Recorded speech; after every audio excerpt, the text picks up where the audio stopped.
those down? Yes, yes, but it wasn't going to be very good without the. Repeat all that.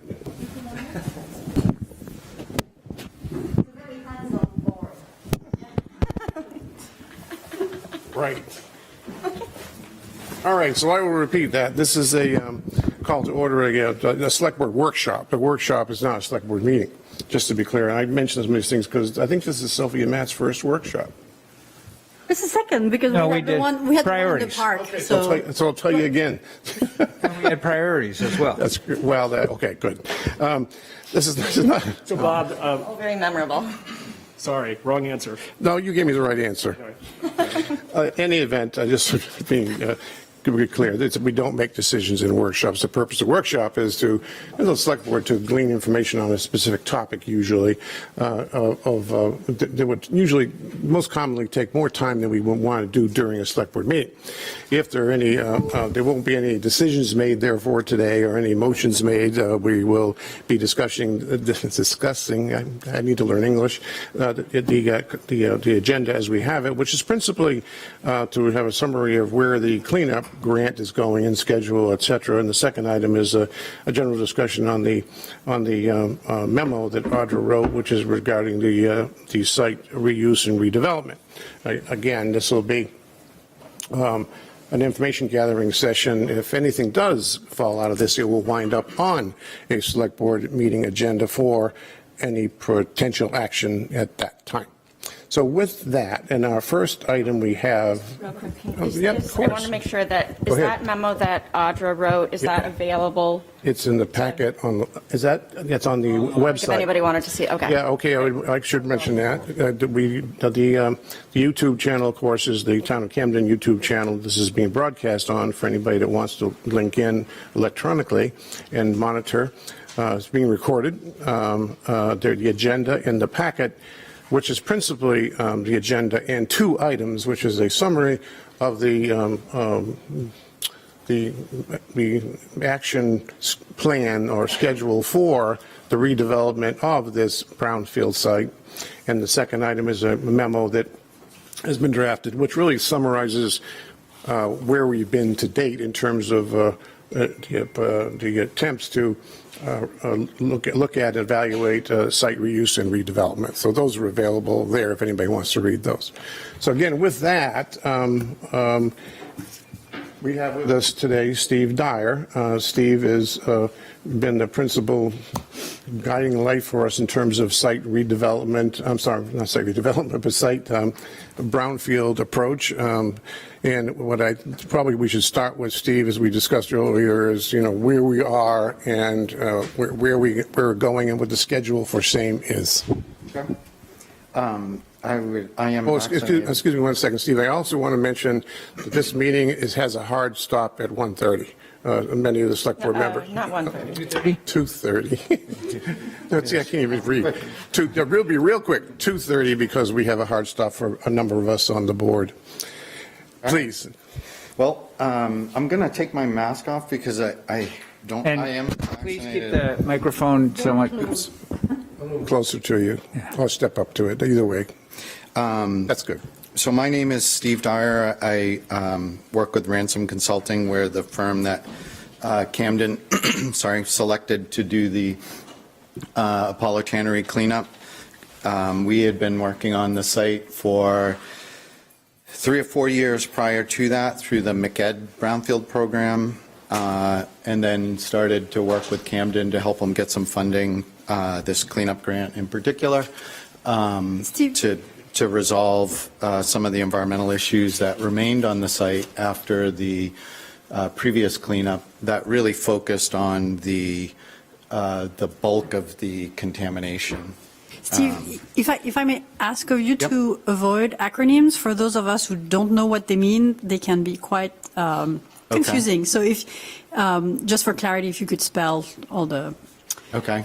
I was hoping I wasn't using acronyms yet, but I guess the one that it's Economic Development. McEd is it's the Mid-Coast Economic Development District. So it's actually Audra knows it very intimate because it was where she came that we're from. a member of, and they had Brownfield's assessment money that was used for the tannery. Thank you. I am hoping this is, so I was asked to present really where we're going as we move forward and what the next steps are in the process. And just to very quickly summarize, these are all the items that have occurred. Phase 1s and Phase 2 ESAs, that's an environmental site assessment. They've been occurring at the Apollo Tannery since 2003. There's been 20-something environmental studies that have been conducted on the site. The various public meetings and outreach that's occurred, the brownfield grant that I'm referring to that is paying for the cleanup or paying part of the cleanup. The US EPA TBA, that's an acronym, that's a targeted brownfield assessment. The EPA came in at the end of 2019, beginning of 2020, and did a little bit of additional sampling on the property. And then these last two bullet items, the community relations plan and analysis of brownfield cleanup alternatives, or ABCA. I'll talk a little bit later, but those have been started on the project. But that's sort of in a very quick summary and trying to not put you guys to sleep right after lunch. That's what's sort of happened so far. And it's a tremendous amount of work, even though it's 7 bullets. So what's next? And this is really what I'm going to be talking about today. And this is a little bit like looking behind the curtain at, with the Wizard of Oz. Usually the public doesn't kind of never is really presented with all the different steps that go into a cleanup. The ABCA piece is a part that the EPA requires the public has some input in, but after that, it's really up to the community as to what they, how much public involvement they want, and clearly Camden is very open to keeping you guys all informed, and it's not supposed to be secret or anything, but there's a lot of times that it's so straightforward and sort of mundane that it's just, let's get it done. Excuse me, I'm trying to address this meeting, and he's speaking to us. Most people I can We pay had some attention. requests to be able to see this on the screen. All right, So- keep going. Hold on, Steve, one second. I'll be right- No problem. Hold on, everybody. We'll just, give me 1 second. Sorry, Steve. Hold on 1 second. One moment, everybody.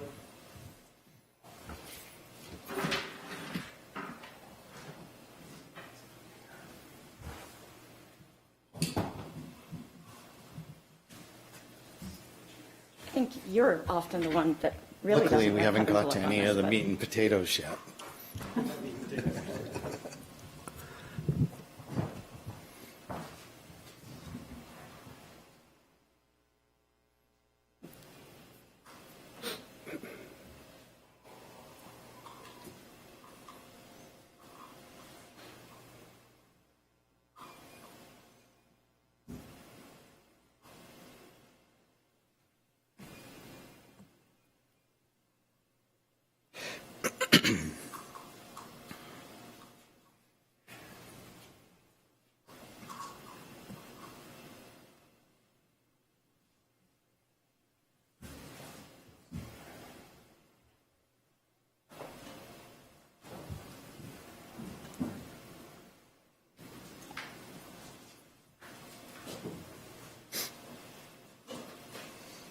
Normally you just plug, I didn't think it Take was. too long, I can look at the Yeah. screen. I agree, we're going to look at the screen. Let's just Please look keep at- going. Matt, let's just Yeah, look at the screen. Matt, this is taking too long. Thank you. It's like being back on set again. You got it? Of course. Good, man.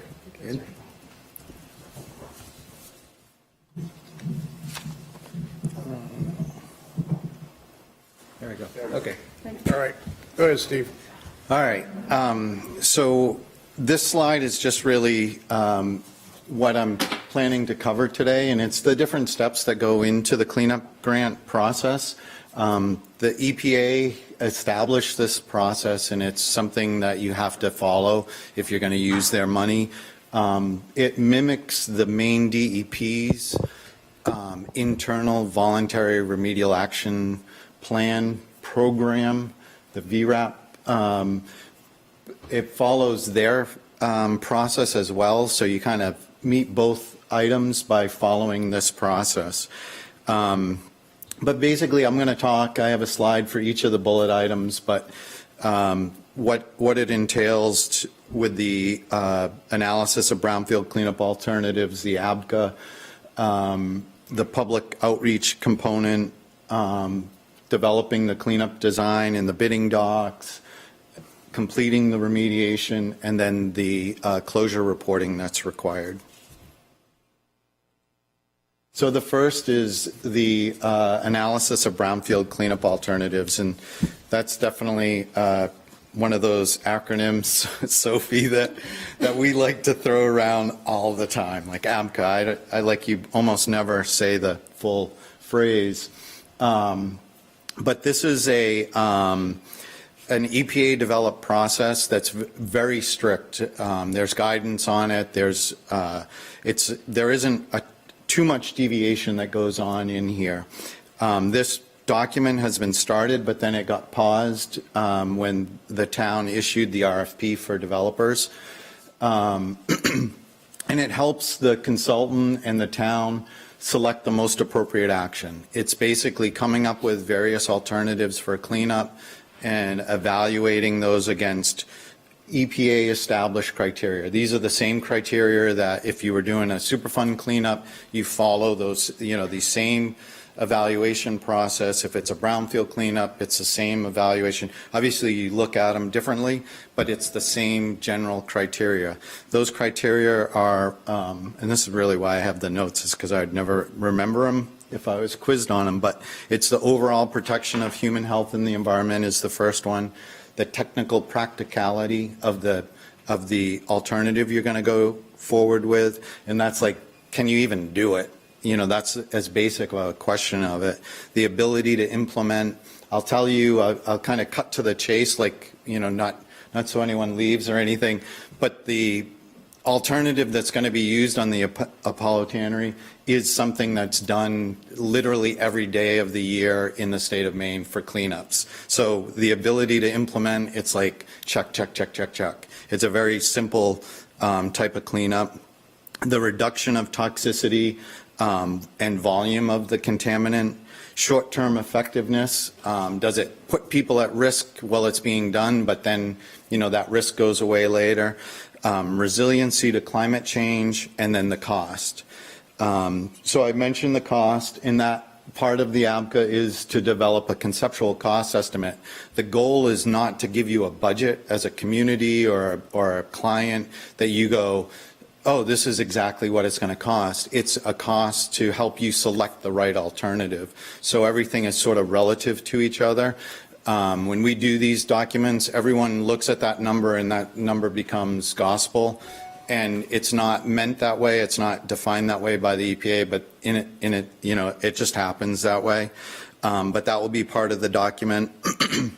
And then we, after completing the ABCA, we do a remedial action plan, and that's part of the same document. It's one document, and it's really connecting the dots of what the selected alternative is. And it's not doing the full design yet, but it's, it's going into a little bit more specifics as to how the cleanup will get carried out and kind of filling it in a little bit. That document gets submitted to the DEP and the EPA, and we need their approval for it. And it takes about 30 days from the construction of the document, the review. They typically can review it pretty quickly, get back to you with some comments, and kind of get it in this draft final level of a report. The next step is where the ABCA kind of comes into play with you guys, is the community outreach piece. And this is part that the EPA requires, and it's that the public in the community that's receiving the grant and elsewhere, it's not even just relative to Camden residents, it's anyone in the public has the right to comment on it. And it's because it's federal money being spent on something. So, hey, we'll let anybody that's a taxpayer make a comment on it. So it could be people from Washington, D.C. commenting on it. I'll tell you the truth, very rarely does anyone ever make a comment on it. But it is available for that. So to start that review process, that 30-day public comment period process off, we develop a community relations plan. That's one that we almost always say and almost never use the acronym. You never say it, like the CRP. So that defines a 30-day public comment period in that, and we'll set a start date and a finish date within that document. We'll have another meeting where we'll actually talk about the ABCA, and I'll present what we found in the ABCA. It's typically, anywhere from like a 5 to 10 minute presentation and 5 minutes of just some rough questions on it, but it's usually a pretty quick thing. We'll schedule that. It'll be published in a newspaper. The ad for it will be on the town's website, like they already have, the big page of all the Apollo Tannery brownfield stuff. There'll probably be a meeting notice by the select board. That document, like the previous document, does require the DEP and the EPA approval, so they review it, make sure that nobody's missing something or the public isn't really getting the opportunity to comment on it. It takes a little over 30 days to complete. You've got a 30-day period in the midst of it, so there's a little bit on the front end, a little bit on the back end, but it's roughly 35, 36 days to complete that. The next piece that we would be doing is data gap sampling, and this is something that would be done and started immediately because it does have a longer window to get completed. And this is to collect some additional samples, and people, it's not a phrase that you guys probably hear too often, but data gap is, okay, we've got most of the information, but we're just trying to get a little bit more. The EPA doesn't allow the money to be spent on finding more information. It's completing the information that currently exists. So the first step of that is the development of a site-specific quality assurance project plan, and that's one we always acronym SSQAP. And that's a document, and it's basically a sampling plan. It goes through all the details of what we're going to sample, the very strict SOPs we're going to be following, collecting the sample, how the samples are going to be held, how they're going to be treated by the lab, what the lab is going to analyze, and things like, things as mundane as like metals and arsenic or whatever. If you just sent a sample to a lab, they have 5, 6 different ways they can analyze that to look for what you're asking them to look for. This specifies exactly what method they're supposed to use and what's the QA/QC behind it and all of that. So it's kind of the Bible of getting data. Like I said, this is one that the DEP and the EPA approve, similar to the other things. However, this one, they take 30 days to review it. There's no ifs, ands, or buts. We'll submit it to the EPA. We don't get comments until 30 days after that submission date. It never wavers beyond that. It's clockwork. So that's why this is a little bit more than a 30-day process and why we would want to get started on this immediately. The 2 pieces of information we're really looking for is waste characterization of any soils that might be planned for removal. And what that is the state of Maine has 3, soil kind of fall into 3 broad categories. One is clean soil, clean fill. You see a sign, I want clean fill, that material. Then they have soils that are considered special waste, and those are soils that have been impacted by man's activities.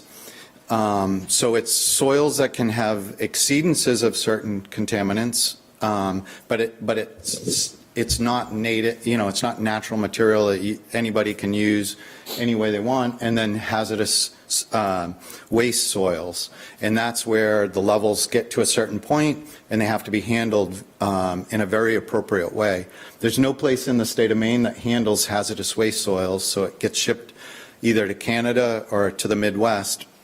And it's a pretty expensive disposal. But the places that will accept the special wastes, which are there's quite a few of them in the state of Maine, Norridgewock being one of the primary ones, they can accept the soil without getting data that says they can accept it and that it doesn't rise to the level of hazardous waste. So there's some levels that were found here that are, could come back hazardous waste.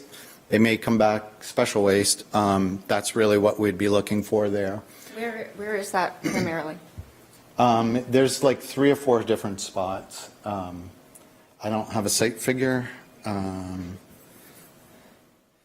much of this is already developed somewhere with a plan, like a map that we could look at, and how much is still being developed?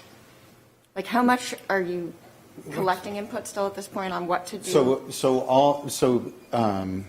that's a good question. So what happens with waste characterization samples are that a facility like Norridgewock needs one piece of data for every 200 tons they accept.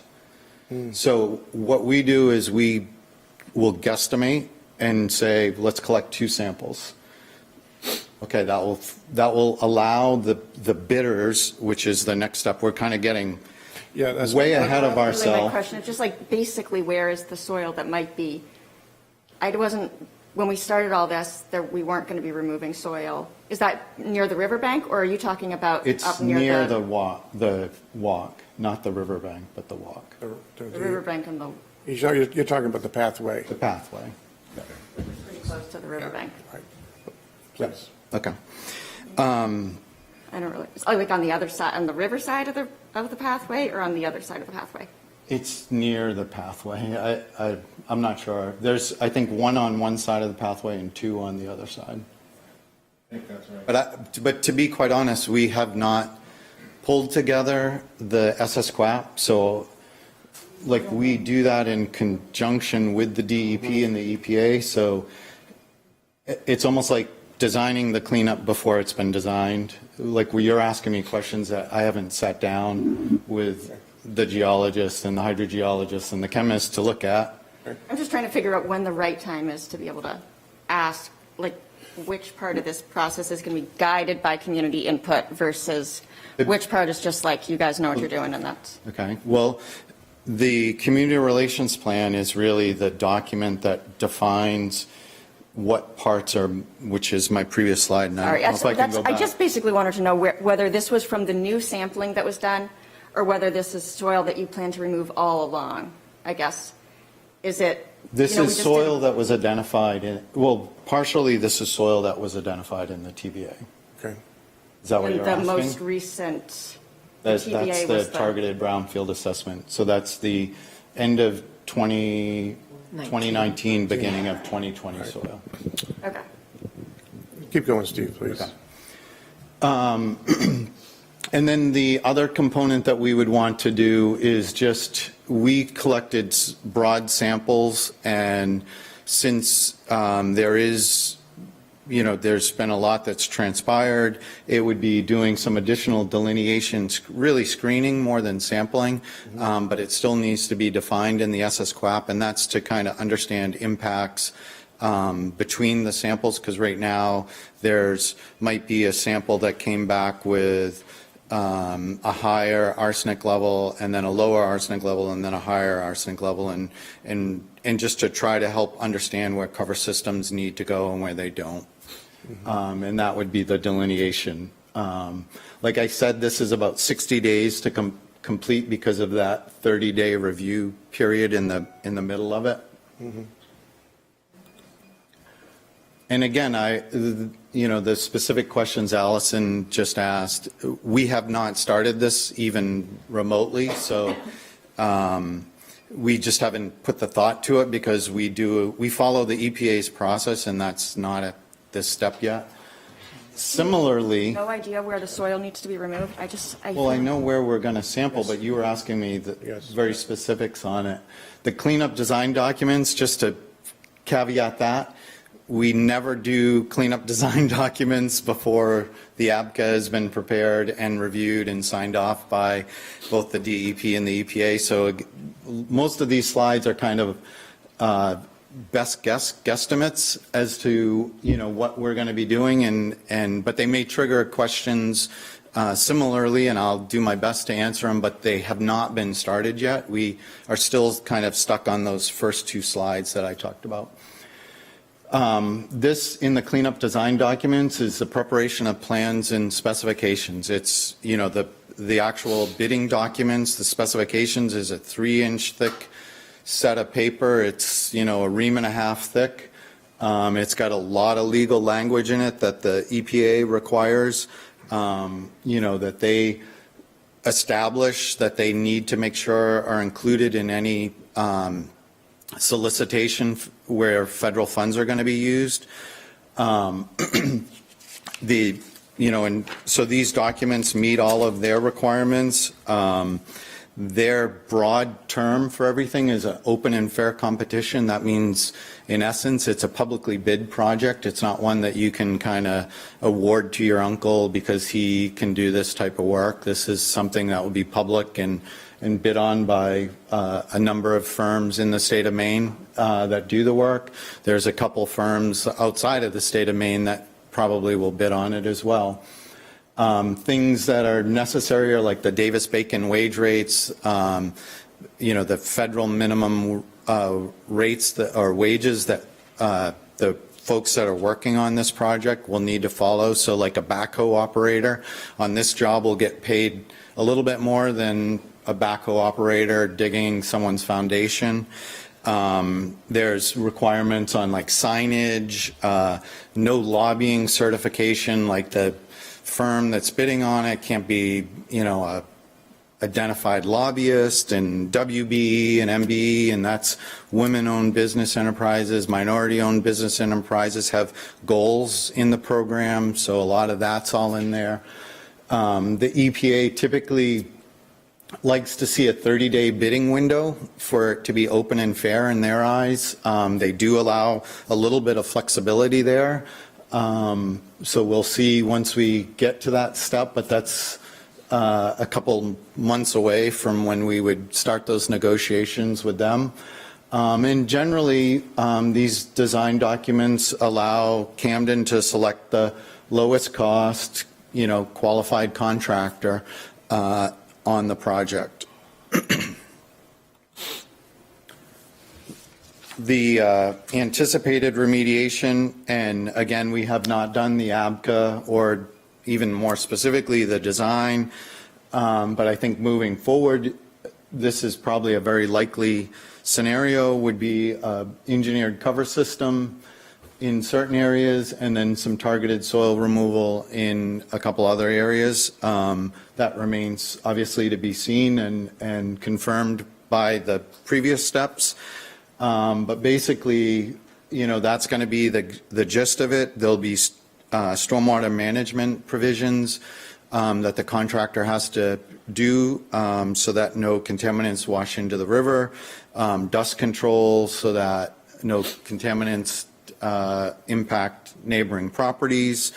It's probably about 30 days of site work where equipment will be there, but I would guess it's probably a couple weeks of sort of more intensive cleanup on the site. They'll be kind of putzing around probably a little longer than that.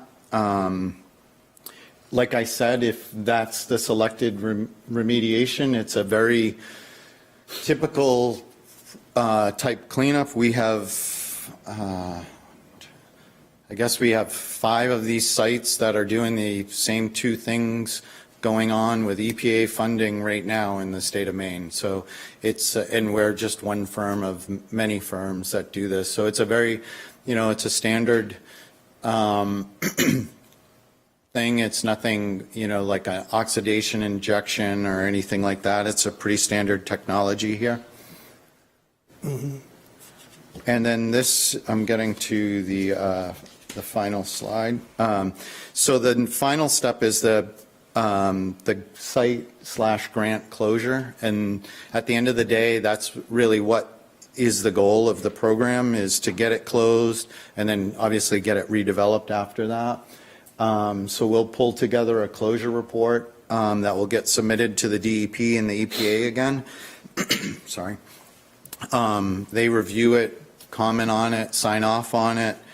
And that's necessary as part of the grant, as well as the actual VRAP, which is the Voluntary Response Action Program that the site is partially under right now, but we'll be expanding it to include the whole site. And then the next bullet is one of the requirements that they'll need is the expansion of the restrictions that exist on the middle half of the property to the whole property. And those right now, as they stand, are those three items: the groundwater extraction restriction, vapor mitigation for any new buildings, and then restrictions on excavation without DEP approval. Those three restrictions are pretty much the language that every single VRAP certificate of completion has as part of their closure. So again, nothing is sort of esoteric or anything. Something as simple as an underground storage tank removal that entered into the VRAP program would get those three same restrictions. And then I think, as everyone is aware, the grant closeout is September 30th. So that's an extended date by a year, and any funds that aren't expended prior to that, you lose them. So if they are for work that you've got in October, you don't get to use the EPA's grant funds for that. So that's really, our goal is to try to set this up.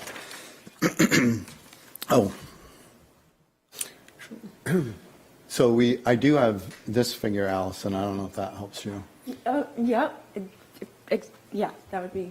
So it's in the blue band where we would be doing some of the the waste characterization samples. The blue band at the top of the picture? The blue band is the right-of-way that was for the water. Yeah, the whole strip.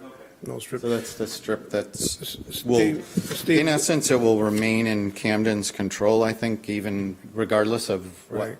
happens to the property in.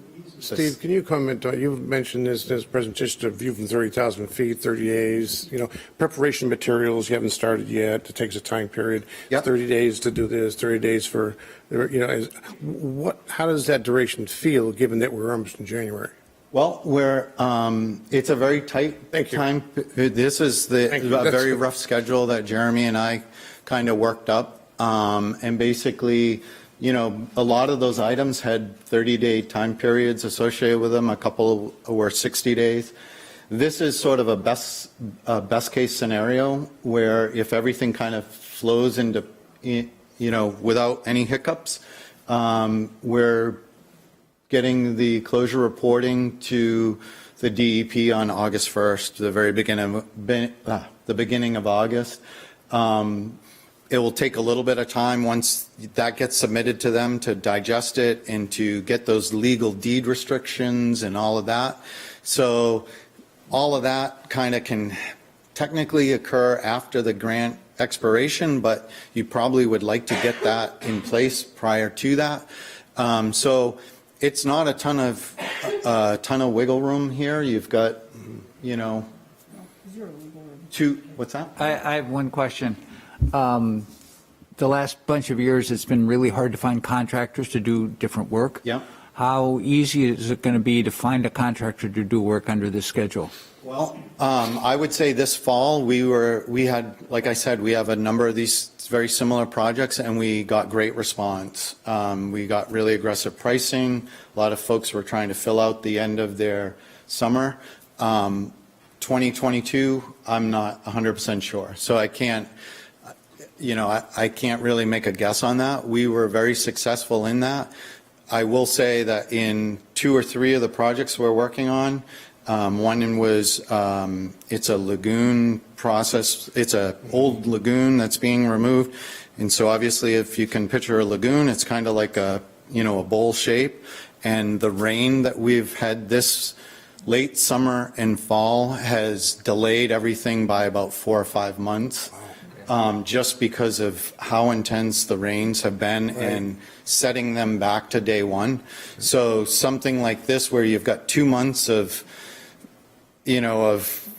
buffer, I guess. You have like a month of rainy weather and it wipes out your buffer. Yeah. So I definitely don't think we have a ton of time, but we have a little bit of time, and and there's a little bit of wiggle room in there. Thanks, Steve. Let me ask the select board first, please. Allison, go ahead. So it looks like the bidding starts immediately after the public comment period, and that the data gap sampling just as corresponds with the public comment period. Is anything going to be done with the public comments? Yeah. Or select, at what things could still be influenced at this point? Or what decisions might the public or the select board have a role in defining? Yeah. Again, we were trying, like when Jeremy and I were kind of working this through, we were trying to be like absolutely as aggressive as possible. And Aggressive with what? Just trying to get the work done before the grant was turned back to the EPA. And so we looked at that, and what typically happens during that 30-day public comment period, the 30-day bidding process, is the bids are on the street. There will be addendum, if not 2 addendums in there. So again, to be aggressive in the timing to kind of get a deadline, if there was something in the public comment that occurred, you would need to adjust it through an addendum. The bidding contractors are all used to seeing that. There could be like the actual data and things like that. Is the public comment period, isn't there any interaction going on between the public in that 30 days? Yeah, most projects there really isn't any public comment. Right. If there was public comment and it came in on day 4, it would get addressed on day 4. That's what I mean. It's an interactive process. Came in on day 6, it's not a time, just to be clear, it's not a 30-day period where you send out a notice to the public to make comment and you wait 30 days for everybody to make their comments. I just want to make that clear. Number 2, which you also said was in that 30-day period plus the bidding period is a period where you all are doing nothing but waiting for responses to be manufactured by the bidders. Correct. Okay, so you really have 2 months.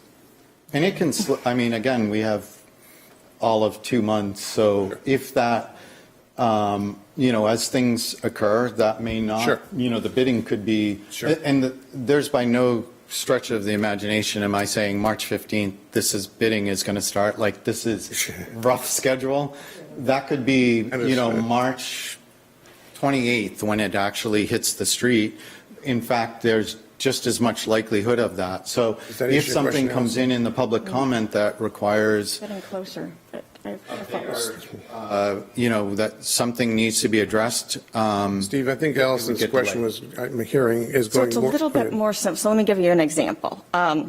My biggest concern would be making sure that sort of the worst parts of the contamination are dealt with, or that we're not going to have to, redo something later. And I know that different people might have different focuses, but seeing that there's something planned now for the Riverwalk area, that's the part that we know the town is going to be responsible for forever. That will always be public.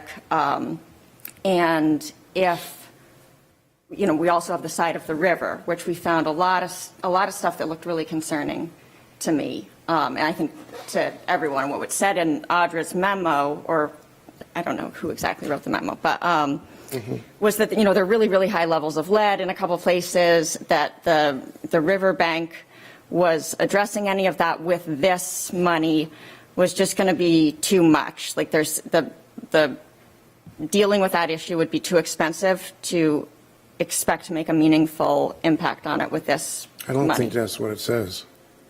I think what it says, isn't there a statement from the EPA in there that's more specific? And that right up as I did I misread it? Or like, should we, if we wanted to make sure that, okay, speaking of flooding, for instance, we know that's in the flood zone. We know that a lot of the riverbank is eroding. We know that we don't, for part of the site that's not in the easement, we don't know what the eventual plan for that will be. Does it make sense, since we know the public we want to keep the Riverwalk forever, is this the time to be looking at maybe widening that easement, for instance, or is the Riverwalk in those places where we know there's waste and we know the bank is completely overflowing sometimes? Should we be moving the Riverwalk back further so that, is this the right time to possibly address that? I don't want to make the Riverwalk all perfect right now and then realize we need to move it. It needs to be wider. I mean, that's really outside of the scope of the cleanup grant, if your thing is to reconstruct the riverbank, and I'm just picking an arbitrary number, 20 feet further inland, the EPA wouldn't pay for that. So that would be something, as a community, you guys would want to decide that was a priority for you to spend your money on, and then the cleanup would clean up the soils that are. But it looks like you're going to be digging up part of the Riverwalk as part of this. There potentially would be. And I guess when you go through the process of the app of trying to figure out which are the highest part, what's feasible, what's meaningful, what's, all of those criteria, how did you decide, well, we should probably do this, because to me, a lot of what's being proposed is sort of where the farmer's market is right now, and everybody goes there and enjoys it, and there's grass, and it's like, is there really any problem with that part right now? If we just want to keep it, is the best use of the money to add some more cover to that part, or is the best use, is that what you're going to present at this next meeting? Sort of, this is the general plan of what to do? Yeah, that would be at the APCA. I mean, again, that's a little before the cart before the horse, but it's really going to be the town of Camden's decision. There's a finite amount of money that the EPA gave to this project. Obviously, it's not a blank check, and so there could be components to it. I mean, so and this kind of goes to the question about the bidding climate. We will do the bidding documents, and those could come back with a total that is 500, I'm making up a number, but much more than the grant is. And then the town is going to have to decide what they want to spend the money on. We will only pull bidding documents together for what is considered, there's literally a 2-inch thick manual that the EPA pulls together for eligible expenses for a cleanup grant. So relocating a pathway wouldn't be one of those eligible expenses. So our bidding documents will be very specific to what is eligible for the cleanup grant. If that's something that, as a community, you really want that explored, the EPA would require you to probably do 2 sets of bidding documents, one for the non-grant related stuff and one for the grant related stuff. So when is the meeting going to be where you tell us this is basically what we're planning on doing, so that, That would be at the actual 30-day, a But in public the- meeting like in the around what middle date? of the 30-day public. in the middle of the, which will be Between- 2 weeks before we It's around expect bidding March- documents to go Around out. March 1st, according to your schedule.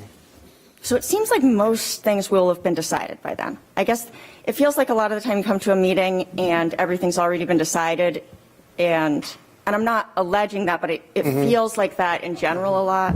I think that's, I mean, then Wait. as a community, the community. Please, I would like everyone to be able to speak. please. This man's been waiting for. Yeah, I know, and he'll continue to wait until I finish the select board. This is a workshop. Right. Okay, any other comments from the board before I entertain other questions? Sophie, Matt, no, anything else, Allison? Okay, Tom. So public comment period. Now, it doesn't make sense. Tom, you need a microphone. Oh, You can stand up there, Tom, it's fine.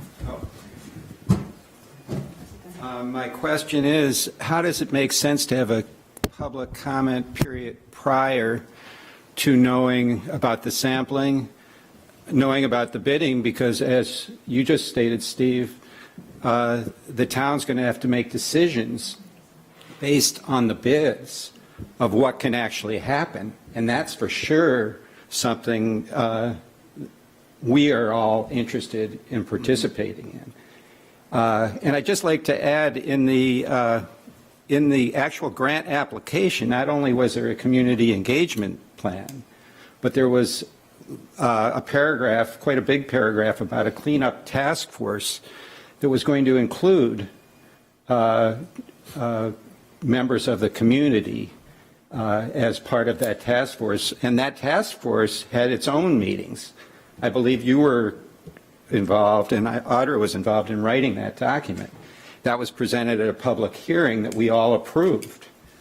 So I'd like to know about that as well. But my main point is, public has to have the ability to comment on the results, which would come, you have till March 15th for the data sampling and April 15th for the bidding. So we need to have another, and in the documents to get the grant, it said up to 3 public meetings would take place. So obviously, I think there is a need for more than one public meeting, because there's a lot of information here. And you presented most of this information back to us in 2016. So far, nothing new has been presented here that wasn't presented in 2016. Let him address your questions, please. Thank you, Tom. I would just say the first thing with the timing and everything, no ifs, ands, or buts. If we were on day one of the grant, which is a 3-year grant, we would be doing the data gap sampling and then going to the AMCA and then going to the public comment period. I mean, you're spot on that. But if you did that, the data gap sampling isn't going to be a 30-day window. It's a minimum of 60 days if everything falls into place and you get a drill rig and, the labs take 2 weeks to get the data back. So that's probably realistically a 3-month to 4-month type time period if you were going to do it without putting the rush and all of that on it. If you add 3 months to the schedule, you're not going to be able to use any money for the cleanup. You'll be, in essence, turning the money back. So it's not, again, like I'm not the determining the schedule. I would have done the project a while ago. It's not my grant. It's the town of Camden's grant. We're following the EPA's process and what you guys want. So if that's the process that you want, that should be the process that you guys get. It's just the reality is you've already got one grant extension. You may not be able to get another one. In fact, I'm pretty certain you probably wouldn't. And that would be something you guys really could decide as a community, that, you know what, we want the farmers market with where it is and what's there, and we're not So that's something as a consultant, I can't argue with you. The number of meetings, again, I don't care. I get paid it. I mean, Jeremy's going to get, a bill from me for coming this. I'll come to as many meetings as you guys want. I will say I've been to more than 3 meetings already since the grant's been awarded. So, but I mean, that's again, it's your determination as to what, as a town, you guys want for input and whatever. It's not my determination. I don't get to make those decisions, and to be quite honest, I wouldn't want to make those decisions. So it's really between you guys and these guys. Can we, do we have this material, these slides? Would like to get them as part of our, Yeah, I'll make sure that we get yeah, them from please, Steve. it'd be good to have these. Other questions? Anybody else have any questions? Jim, please up here. My only question is, the plan that you're proposing, does it preclude or presuppose any particular use for any of the land? It's a good question. That is one of the components of the ABCA.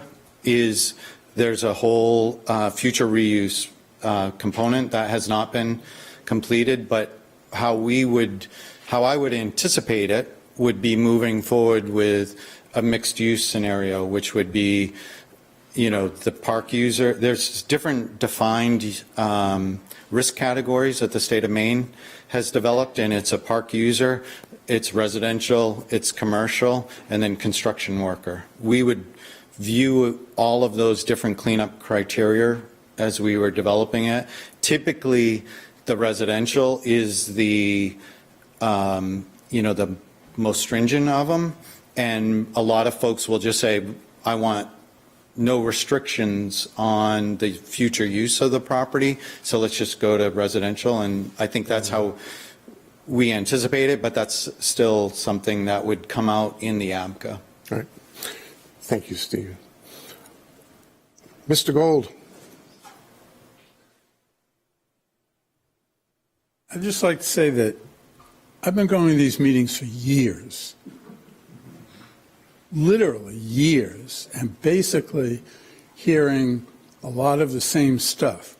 And at this point, I'm pretty confused because I felt that years ago, this property had been thoroughly assessed. We had meetings with the DEP and maybe someone above that, federal.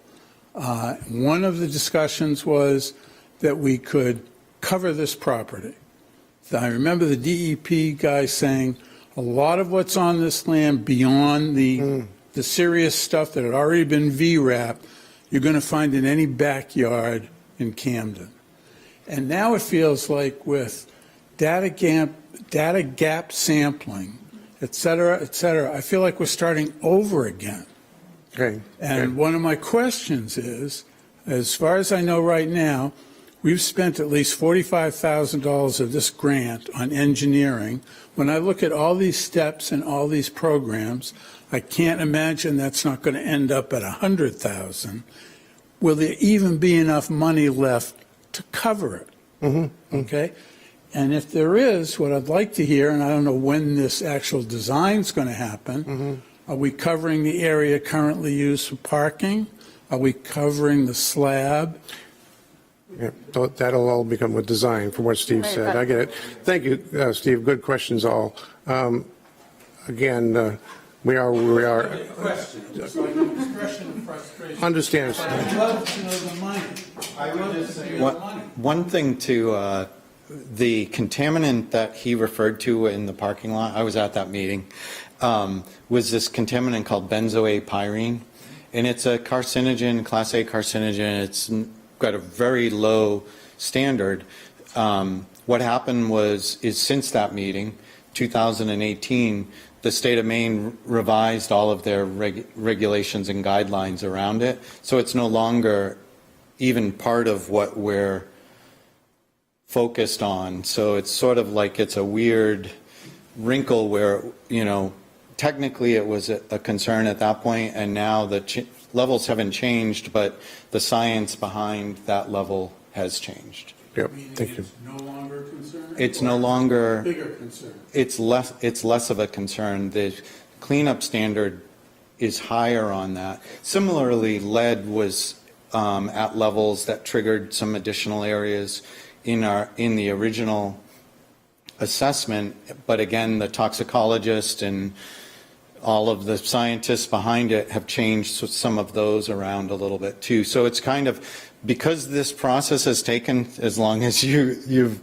mentioned, things have changed in the regulations that we have to follow, and could change, again.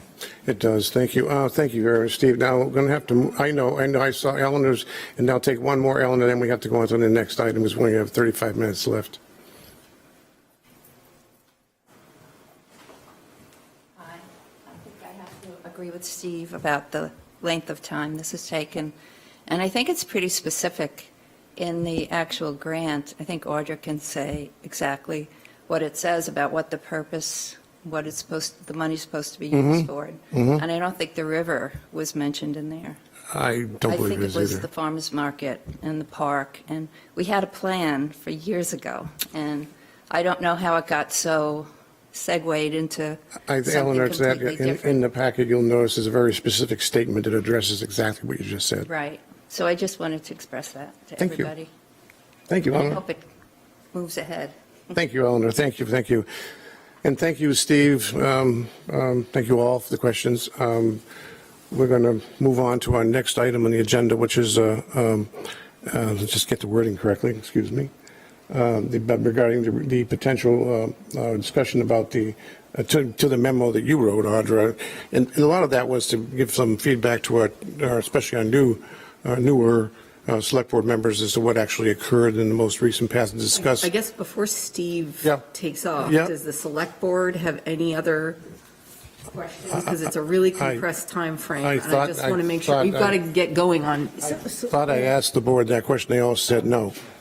I mean, I feel similarly to some of the comments expressed here. I think there are a lot of reasons why things take a long time, and there are 2 decades of sort of failed attempts to deal with this site, and there have been different reasons for that at different stages. But I don't feel that there's like a share, like the stuff that Steve just said right at the end there, like, oh, well, that one contaminant that we were really focused on before is no longer a concern. That was new information to me right there. I think it would be helpful just to have an overview of, this is what we know about the site. Here's a map of the site. Here are the contaminants that are a concern. This is what, just so that we're all, doesn't feel like we're on the same page about what we're even trying to do. I thought we had that. What's that? I thought we had that. I mean, do we all know, like, what's the basic goal of what we're doing right now? Or what's the contaminant that's a concern? I just heard him say that the 2 contaminants that are a concern are not a concern anymore? No? I'm getting a little confused. We have an EP. I mean, I think, Steve, let's come back up again, please. I mean, if this is our last chance to ask questions at all, I guess I was confused by that. No, I didn't see anything in that process. That is actually addressed in the APCA, by the way. that's what I was going to There is say, a that's my section understanding. on why the cleanup versus like the standards, the question about the cleanup standards, all of that gets discussed. This is Which document is that we the can read? APCA. And I looked. No, they still have to do We that. haven't done it yet. Do it. Okay, when We haven't been turned on to do it. Okay, it would be easier to provide meaningful feedback if we could read what's been done so far. We need to. The data summary that forward. goes into that document. Get a chicken and egg thing. And yeah. Okay. And Before you do the it app- wasn't that the contaminants from before, that there's new thing, it's that there was a few contaminants before, a few now, and a couple of them got canceled off. The one that I remember Nick Hodgkins referring to that was benzoate-pyrene it's a contaminant that is part of diesel exhaust and things like that. And that's when he said that phrase. I distinctly remember him saying that phrase. and I know exactly what contaminant he was referring to. There were others at the time, but that one in particular has changed. There is still lead that's an issue on the site in the farmers market area, but the level had changed. That contaminant has not gone, it hasn't dissolved, it hasn't evaporated. It's just the cleanup standard has changed a little bit on that. But the benzoate pyrene, the levels that it was 3 times the standard before, well, they raised the standard 3.5 times. So The levels of lead are much, much higher right on the riverbank. So that's what's a little confusing to me. Again, Steve, Mark, hold on, I have a question. Okay. So what I'm seeing is, if I'm trying to get this right, you were waiting to do that report based on what we were going to do with the site. Is that correct? Correct. It was not to pull this report together and get it approved, get the public's comment on it, and then the reuse changes, and all of a sudden, instead of me doing, the cleanup to residential standard, it gets determined unequivocally it should only be park user. So it was kind of a little cart before the horse. I have a follow-up, and now we're out of time. So what would you recommend we do to get this done? What do we need to give you, what authorization do we need to give you to get your report done so we can make this timeline? I mean, basically, follow the Schedule that him and Jeremy put. in that order and give us The next thing on the schedule is you doing the report. what's that? The next thing on the schedule is you doing the report. It's January like, I think 15th. the start was like the middle of January. January So it's 15th, not like yeah. tomorrow I'm going to start on it, although we could probably, A month away. yeah. So you're going to have to do that, even if we don't have an idea of what we're going to do. You're going to have to do it to your best ability. No, I think we've long stated that the time when the opportunity to do it ideally was to have a development design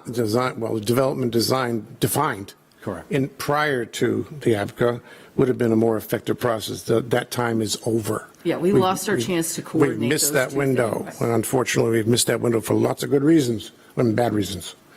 So that's a fact of life. That's the message of this agenda item is this is what we're going to do, and this is the time period we have to do it. Thank you, Steve. Thank you very much. Thank With that, again, I'd like to spend the last 28 minutes discussing the memo, Audra, that you produced, which was, again, to the benefit of all, but in particular to us, to look at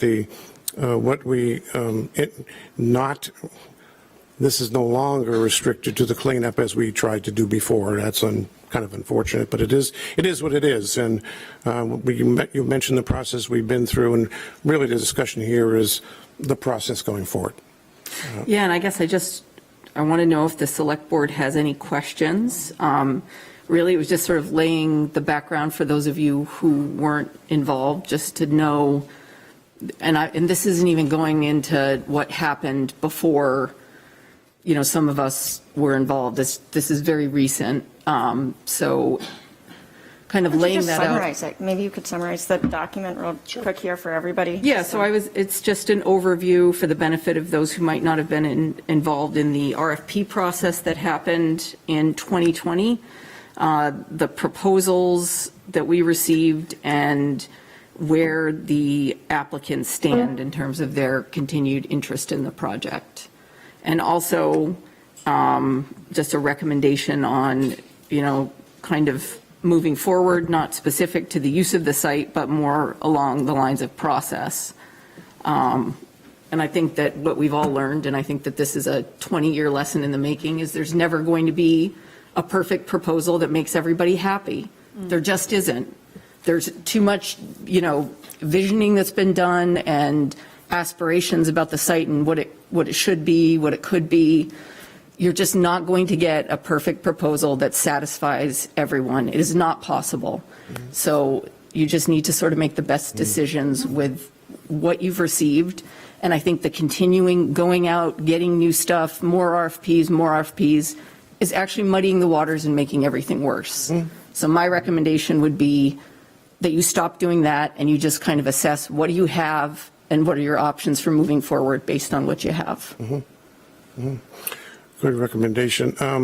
Just a little background here also especially for Sophie and Matt. I think it was kind of alluded to, but not in the memo and Allison, you and I and Mark were involved in the discussions about those proposals that we had received, and then a huge discussion about the demands of the comp plan, and the high priority of housing, the high priority of other items, and led us to trying to, well, take a fish and cut it in half, I guess, in terms of the Mullins proposal, where we tried to do partial, housing as well as the workplace kind of thing. And what caused that to hit a wall was, just so you know, is the complications of doing that would require the town to separate two parcels of land to allow the financing of the housing portion to be separate for the developer. And the time period we had was 30 days, as I recall, to establish a letter of intent or Irrevocable. irrevocable letters of credit, et cetera. And that complication just did not allow it to meet the time period to go to that then June ballot for decision by the electorate, because everybody knows, to repeat, we cannot do anything with this property without the approval of the electorate. Mark. To try and simplify what I'm thinking when I look at all of this, I was not in favor of the Cranesport proposal in the beginning. I had some problems with it. But when I look at the EPA application, I think about the public meetings, both in the first one, which was 2014, was that the first one, where they talked about making jobs and stuff. The second group of people where talked about commercial, park, and farmers market, which is in the EPA application. To me, it seems like the easiest thing to do, as much as this town needs residential, in terms of that being the most serious and probably most expensive remediation of the site, I don't think there's enough time to get that done. So I would think that Cranesport, farmers market, and park, which fits the EPA application purposely, and gives Steve a chance to say, okay, if that's what they're going to do, this is what we can do. I think there's room for all three things. That's what I would vote for. Well, we're not going to go in any voting, so That's what I would vote for. I wouldn't integrate any discussion of reuse of the site No. you're going to have into No, Steve's no, no. plans at this point. That is clearly. Those need to be completely separate. That's correct. They need to move forward with the cleanup process and everything that entails separately to any decision that the select board Absolutely. might make and bring to the public for Yeah. how that site is reused. Well put, Audrey. That's what I was trying to emphasize, that they're no longer connected, and everybody understands that. And the only complication to it, I'm sorry, Audrey, Allison, let me just finish. No, I was just saying that since we do have time to do it, we don't have a 30-day gun at our heads to try to, which we imposed back over a year ago. We don't have that now, so we can proceed with. But we know the Cranesport proposal is still in play, as it was originally drafted. One thing we have to think about, if we should contemplate that proposal, is breaking it up with the housing. I think it complicates the heck out of that equation. And I would say if the select board wants to make a commitment to developing housing on that site, there's a lot of other work that needs to be done to lay the groundwork for that. Yes. And yes. that's a path that you need to pursue before you look at actual plans to redevelop the site. Right. And that's all the land use issues that keep coming up. Ordinance issues. Exactly. Allison, you had a comment, but I totally agree with what you just said. So I would say that if that's the path that you want to pursue, you need to commit to it, and you need to sort of lay it out and very clearly the steps that need to be taken to get to that point and what you need to ask of voters. Because that's, I think, the crux of it, the most important thing. You are not going to make everyone happy. There are going to be members of the community that are disappointed no matter what you do.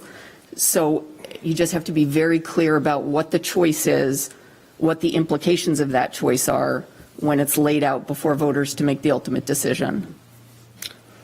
But there are enough things that can be done just as part of this grant process, or this cleanup process, if I'm understanding correctly. There are things that can be cleanup process would exclude future opportunities. So Right, which is why, Steve made the point about cleaning it up to the residential standard, because that's It's the sort of the highest highest standard. He says it's the highest standard. Which gives us all the options. Yep.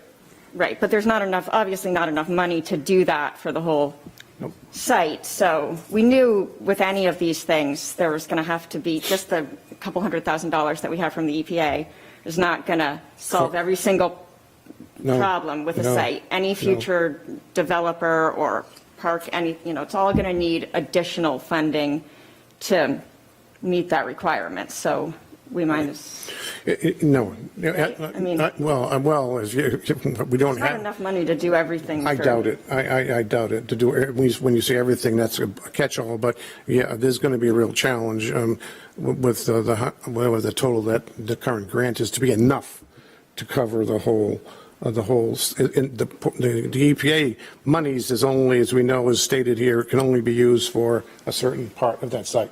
And that, by the way, that excludes the riverbank. If we want to do the riverbank, that's going to parallel course and they find funds to do that. You're absolutely correct. There's all kinds of pieces, but we're trying to, at least I'm trying to keep us focusing on the part that's the developable portion of the site, getting it ready for developable opportunities. And that's would be like a crane sport type proposal or something like that we would be able to contemplate. But I think to your question, I'm a little worried that we're going to end up putting a bunch of money into trying Right. to make the site ready. developable for some Specific. outside entity, and then we're forgetting about the part that is just being used right now that we're going to have forever. But it doesn't seem like that's an actual concern. They have to go in parallel. If you're talking about the riverbank, Well, it doesn't, how much of a problem is it that we don't know what the final use of the site is going to be? And how can we make sure that whatever we do right now just kind of makes it better for everybody in the. And I would say with the riverbank, the Riverwalk, I don't think there's anything that can be done as part of the cleanup that's going to cause future issues or is going to be a waste of money specific to that area that we're going to have responsibility for in perpetuity. I think we're just going to have to Make sure we don't close opportunities for the Riverwalk.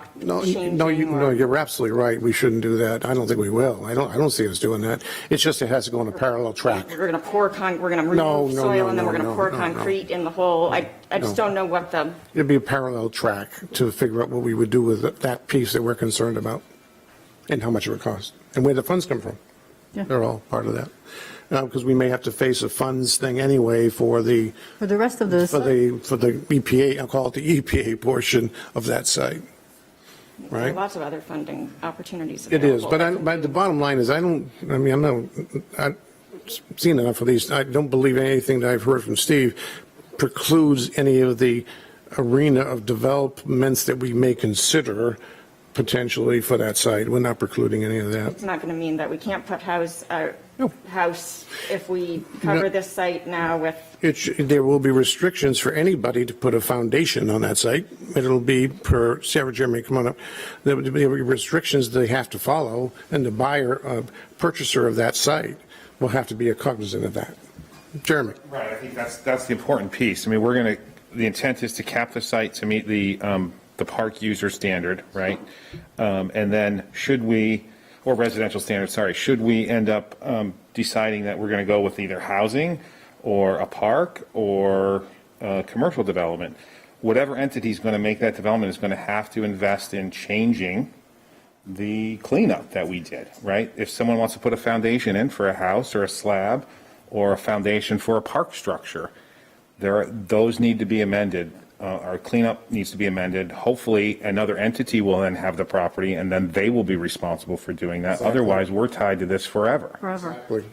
So I think that's why What we're doing here is the first step. Yes. That's not precluding any future use of the land. Correct. And that's going to be, whatever future use of the land may require additional cleanup, but that'll be at the expense of whomever will be Correct. undertaking the development. Purchaser of the have to amend the VRAP in essence. Okay, perfect. Yeah. Thank you. But Thanks, it's still Jeremy. possible. It's not like they'll say Oh, you yeah. can't Oh, do yeah. it. Anything. Got enough yeah. cubic dollars, Oh, yeah. anything's possible. I just think it's clear that we probably have two projects that we have to consider, if we want to consider them. One is the we call it the EPA chunk of land, and then there's another thing we have by the river, and they can go parallel tracks, but they're separate funding.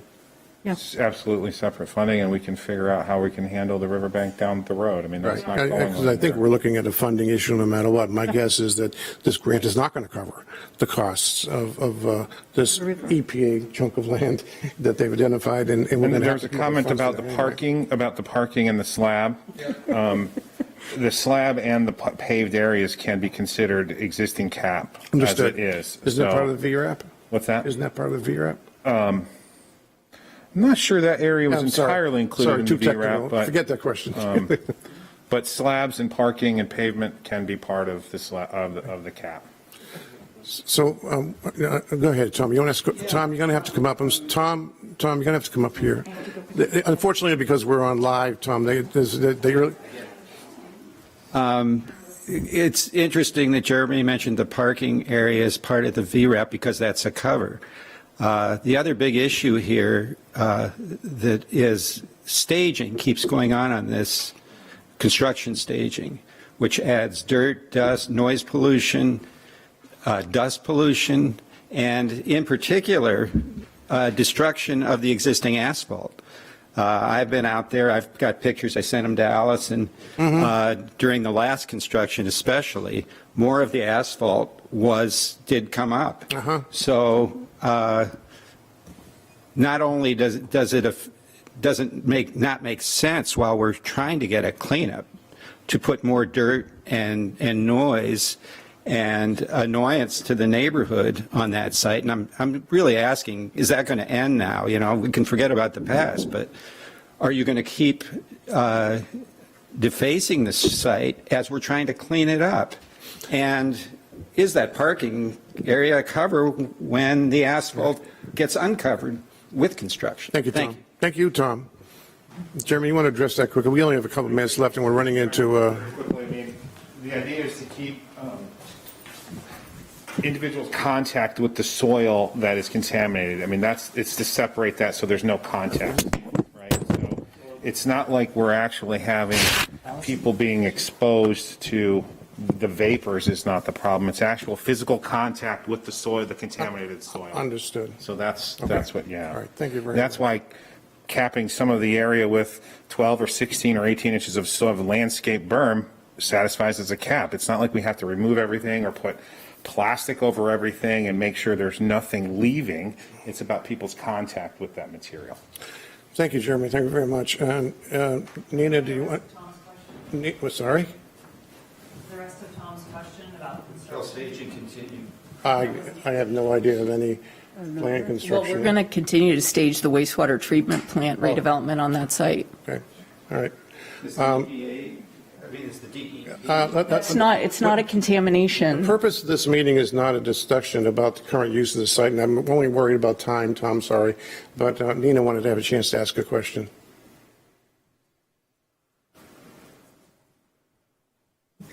This is Nina Holland, and I was going to underline the same question and the fact that it's sort of dismissed that the residents, I understand you are volunteers, and I appreciate it, and it's a lot of time. I appreciate that it saves money for the town not to be tracking in the workstations from further away. It's convenient, and it's legal for you to do what you're doing. I think it's very disregarding of the residents of the town that pay taxes as well as the businesses for you to just keep on using that space. And so I'm just underlining what Tom said, and it makes And I'd like to make the point that there was a point in time where we said no to staging construction Yes, I on that remember site. that. And it had worse impacts on your neighbors on the other side of Washington Street because a site was rented from a private entity. There was no controls over dust. There was no controls over a lot of things that happened on that site. And it was a significant impact to that neighborhood where you had houses that abutted directly up against the site where they were staging construction. The Tannery, you were much further away from the people where construction was staged before. So it's really a matter of there's no good answer to this. I'm really sorry that we don't have a perfect site to stage things on. The tannery is working for the purpose of the wastewater treatment plant, which is very close to. And it's the best solution that we have for that project. And what will happen when you get a developer perhaps there? Think Anyhow. about it. You'll have to make a different. Thank you, Nina. I got a couple, Steve, go ahead. Eleanor, you had your hand up first, I think. I'm sorry, Steve, she's prettier than you. I wondered if John Street, the town owns property over there, where they have their sand trucks and they have all kinds It's already of full of, construction. it's full of Yeah. other things that we need just for our maintenance and operational needs. There's no other piece of land in the area for any. No, anyway, Steve, you want to make a comment, and we're going to close. Yeah, sure. Conclusion. In conclusion, It's obvious that from now until the end of September, the resolution of all these meetings, et cetera, is going to take all the time and energy and a great deal of money. And as has been accepted here, there probably won't even be enough money to cover the site. Okay, so that's going on. That energy is going to be absorbed by the board, the people, the staff, et Yeah. cetera. My suggestion is, can we now put some of that energy into focusing on affordable housing at Sagamore Farms? okay, thank you. Believe me, I understand now. Thank you very much. That's a hot topic, and I love it. But anyway, thank you all of you for coming and listening to our part of our select board workshop. But with that, I will call for an adjournment. We don't need the motion because we don't have a formal meeting. And thanks again. There'll be a lot more meetings, a lot more discussions, as you can tell by the schedule that Steve put out there. Lots of public comment, and looking forward to it. Thank you. And we'll put the slides on the